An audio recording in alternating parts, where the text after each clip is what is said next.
मेरी आंखें बंद हो रही हैं, सांसें तन का साथ छोड़ रही हैं। ऐसा लग रहा है मानो मम्मी की आवाज बहुत दूर से आ रही है। सनम, आंखें खोलो बेटा, क्या हो रहा है तुझे सनम? मैं आंखें नहीं खोल सकती। शायद मेरे पास ज्यादा वक्त नहीं, पर अनंत की डगर पर जाते जाते मेरी आंखों के सामने जिंदगी की हर घटना किसी फिल्म की तरह प्रतिबिंबित हो रही है। मम्मी के उस वाक्य ने मुझे स्कूल से लेकर अब तक की जिंदगी का स्मरण करा दिया और मैं अतीत की गलियों का सफर करते कुछ साल पीछे चली गई। रोज सुबह मम्मी कितनी सारी आवाज लगाकर उठाती थी, सनम बेटा उठो, स्कूल के लिए देर हो रही है। मुझे भी मम्मी के मुंह से बेटा शब्द सुनना बहुत अच्छा लगता है, तो जानबूझकर बिस्तर पर ही पड़ी रहती और जब तक मम्मी सनम से सन्नूडी पर आकर डांटती नहीं और मुझे जगाने के चक्कर में पूरा घर जग जाता, तब दौड़ती हुई बाथरूम में घुस जाती थी। और मम्मी भी झूठा गुस्सा जताते रसोई में सबके लिए नाश्ता बनाने चली जाती। मम्मी पापा, सागरिका दीदी, समर्थ और मुझे मिलाकर कुल 5 लोगों का हमारा छोटा सा परिवार है। एक दूसरे के साथ भावनात्मक रूप से जुड़े शांति से जिंदगी जी रहे थे। मेरी सागरिका दीदी बहुत शांत और सरल स्वभाव की हैं और मैं थोड़ी सी चंचल। दीदी मुझे बहुत प्यार करती हैं, पर एक बात मेरी दीदी को बिल्कुल पसंद नहीं। दीदी की अपनी चीजें कोई और इस्तेमाल करें वह उन्हें बिल्कुल पसंद नहीं था। पापा हमेशा तीनों बच्चों के लिए एक सी चीजें लाते थे, पर मुझे हमेशा दीदी की चीजें ही ज्यादा अच्छी लगती थी, तो चोरी छिपे दीदी की चीजें इस्तेमाल कर लिया करती थी, तो उस पर दीदी चिल्लाकर पूरे घर को सिर पर ले लेती। घर में किसी बात पर कभी क्लेश नहीं होता था, पर इस बात पर जंग छिड़ जाती। मम्मी पापा के बहुत डांटने पर सॉरी, अगली बार ऐसा नहीं करूंगी बोलकर मैं छिटक लेती। दीदी मुझसे 3 साल बड़ी थी। देखते ही देखते दीदी ग्रेजुएट हो गई और मैं कॉलेज में आ गई। पापा दीदी के लिए लड़का ढूंढने लगे और वह दिन भी आ गया।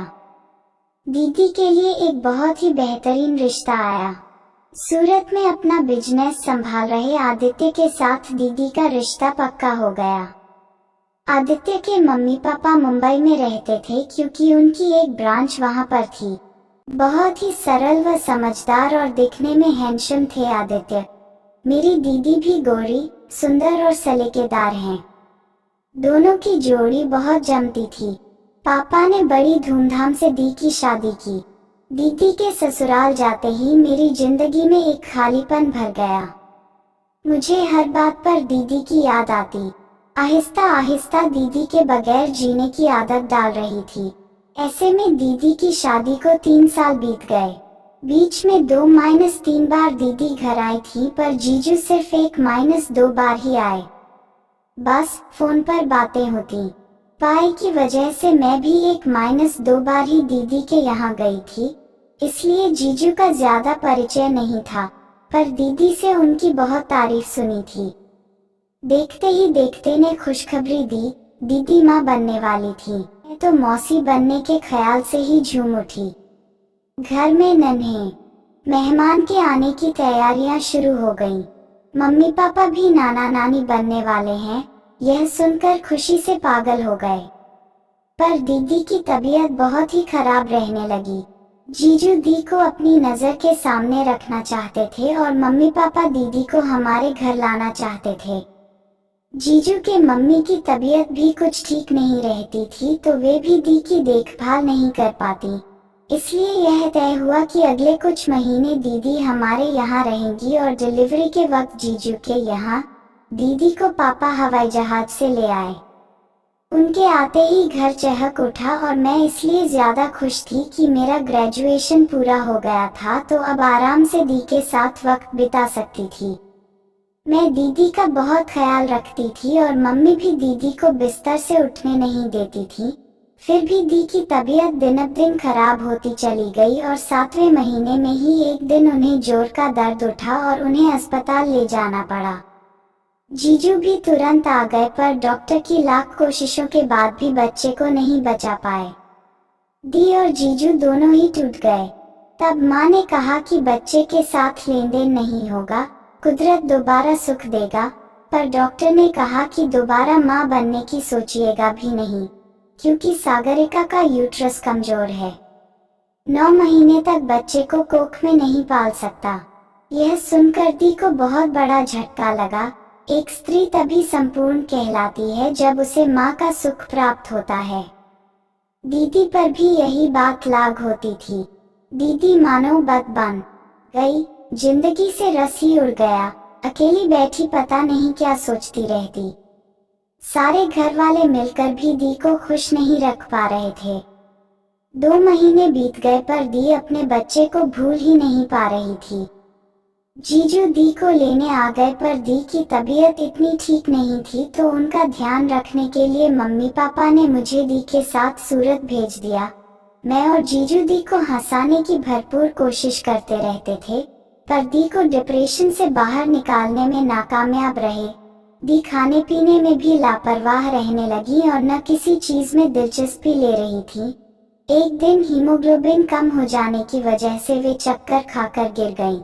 तुरंत एम्बुलेंस बुलाकर उन्हें अस्पताल ले गए। डॉक्टर ने कहा कि ऑक्सीजन और ब्लड चढ़ाना होगा और 3-4 दिन अस्पताल में एडमिट करना पड़ेगा। दी को अस्पताल में एडमिट करना पड़ा। घर और जीजू की जिम्मेदारी मेरे ऊपर आ गई। अस्पताल वाले वहां किसी को रहने नहीं देते, वहां का स्टाफ ही मरीज को देखता। मैंने अच्छे से सब संभाल लिया, पर दीदी की चिंता में जीजू भी अपनी सेहत के प्रति लापरवाह होते चले गए। रात 2 बजे मैं पानी पीने उठी तो देखा कि जीजू बालकनी में खड़े आसमान की तरफ देखकर चिंता में जाग रहे थे। नींद कोसों दूर थी। मुझसे जीजू की यह हालत देख नहीं गई। मैं आहिस्ता से जीजू के पास गई और सांत्वना देते हुए पानी का गिलास देकर समझाने लगी कि सब ठीक हो जाएगा, सो जाइए। जीजू मुझसे लिपट कर रोने लगे। सनम, हमने किसी का क्या बिगाड़ा था? क्यों हुआ हमारे साथ यह सब? मैंने भी जीजू को रोने दिया ताकि दर्द थोड़ा कम हो, पर आहिस्ता आहिस्ता हम दोनों पर पता नहीं कौन सा नशा छाने लगा। विपरीत सेक्स की पहली छुअन पाकर थोड़ी मैं बहक गई और बहुत महीनों के प्यासे जीजू मुझ में दीदी को ढूंढने लगे। नजदीकियों ने कब हम दोनों को अपनी आगोश में ले लिया पता ही नहीं चला, और जो नहीं होना चाहिए वह हो गया। सारी सीमाओं को लांघने के बाद हम दोनों को होश आया। मैं तो धक से रह गई। हाय, यह मैं क्या कर बैठी? दी को क्या मुंह दिखाऊंगी? मम्मी पापा से कैसे नजरें मिला पाऊंगी? पर जो हुआ उसे कैसे झुठलाऊं? जीजू मुझसे नजरें तक नहीं मिला पा रहे थे। बार बार मुझे सॉरी कहते रहे, पर उनके अकेले की गलती भी नहीं थी, न उन्होंने जबरदस्ती की थी। इस गुनाह में मैं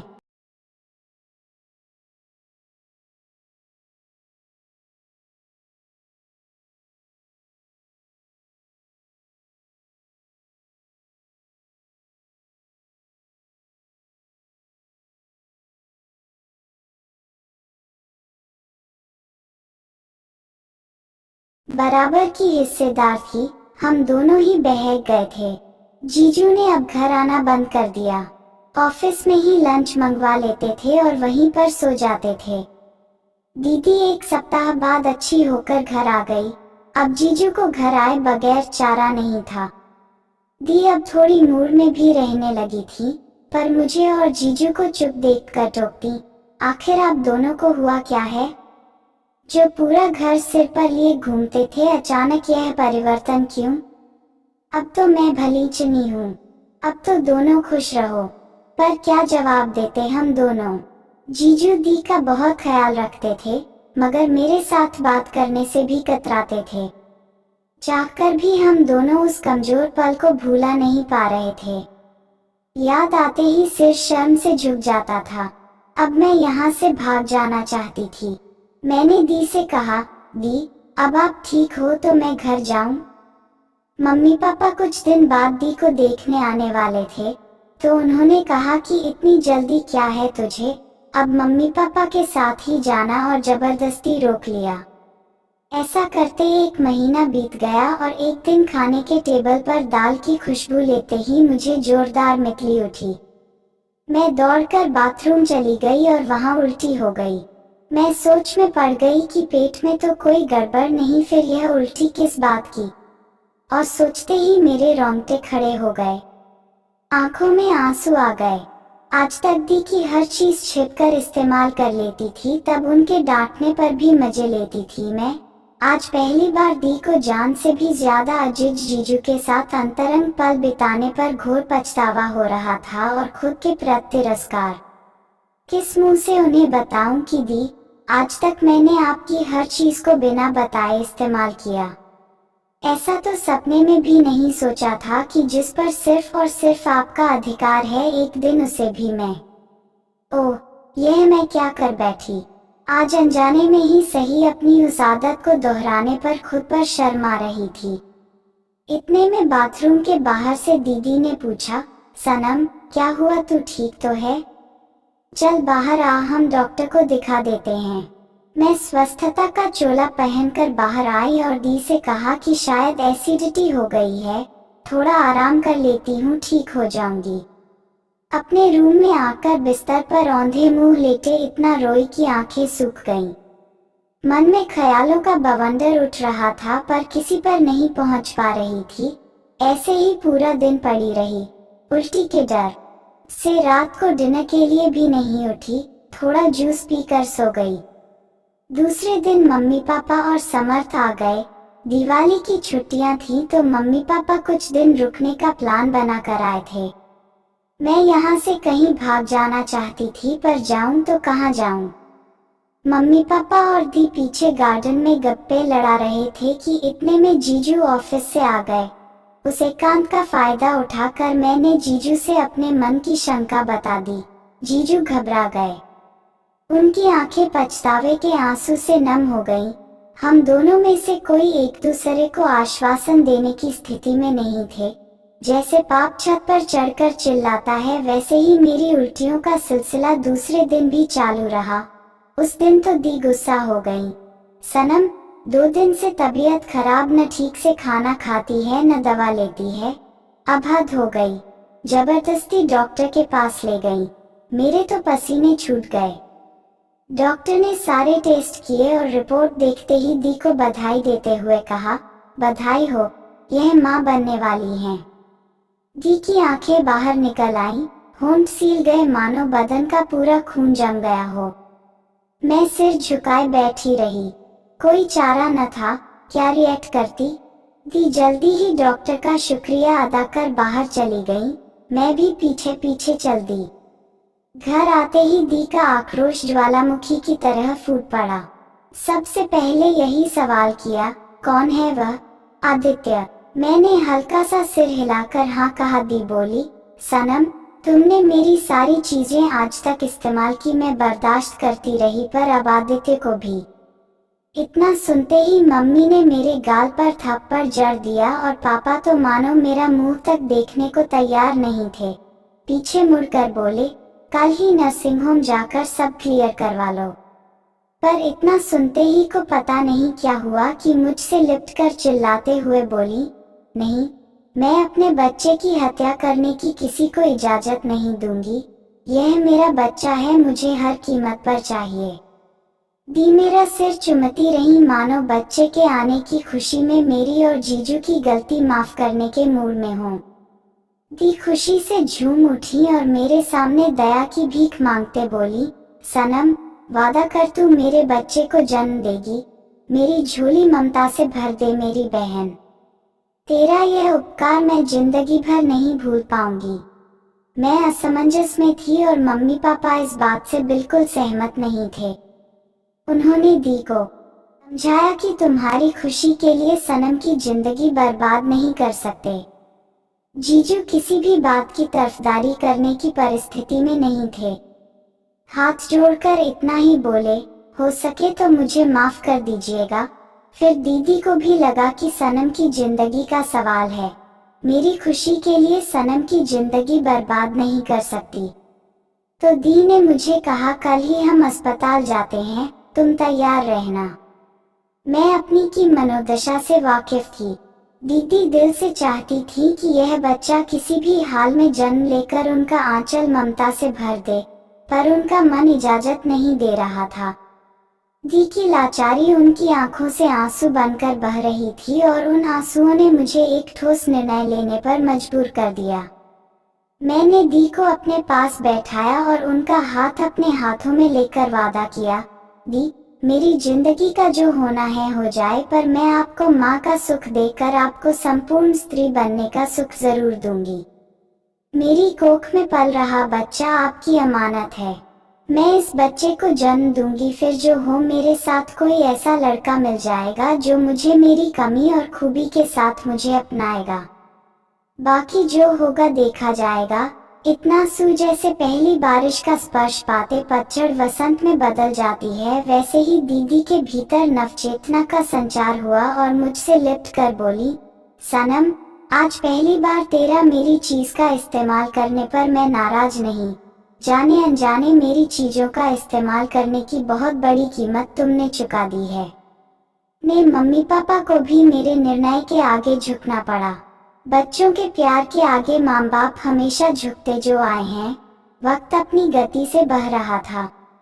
दी ने 8 महीने एक माँ की तरह मेरा ख्याल रखा, पर 9वें महीना लगते ही एक दिन बाथरूम में नहाते वक्त मेरा पैर फिसला और दर्द के साथ ब्लीडिंग होने लगा। चीखते हुए मैं बेहोश हो गई।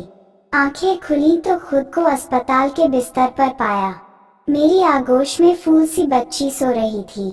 डॉक्टर ने कहा, अभिनंदन, आपको बेटी हुई है। मैंने बच्ची दीदी के हाथों में सौंपते हुए कहा, दी, संभालिए अपनी अमानत। जिंदगी जैसे मेरी सांसों से नाता छुड़ा कर छूट रही थी। आंखों के आगे अंधेरा छाने लगा। हृदय की गति मंद होती महसूस हो रही थी।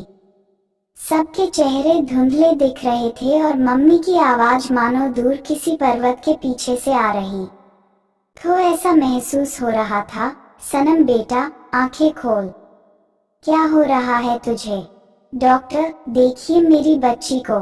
सनम बेटे, आंखें खोल। और आज भी मम्मी के मुंह से बेटा शब्द महसूस करते पड़ी रही। आज तो मम्मी सनम से सन्नूडी पर आएगी, फिर भी उठा नहीं जाएगा। अनंत की डगर पर प्रस्थान जो कर रही हूँ। एक तसल्ली ली कि दीदी की इस्तेमाल की हुई सारी चीजों की कीमत चुका कर जा रही हूँ। अब अलविदा कहने का भी होश नहीं रहा। आंखें हमेशा के लिए बंद जो हो रही थी।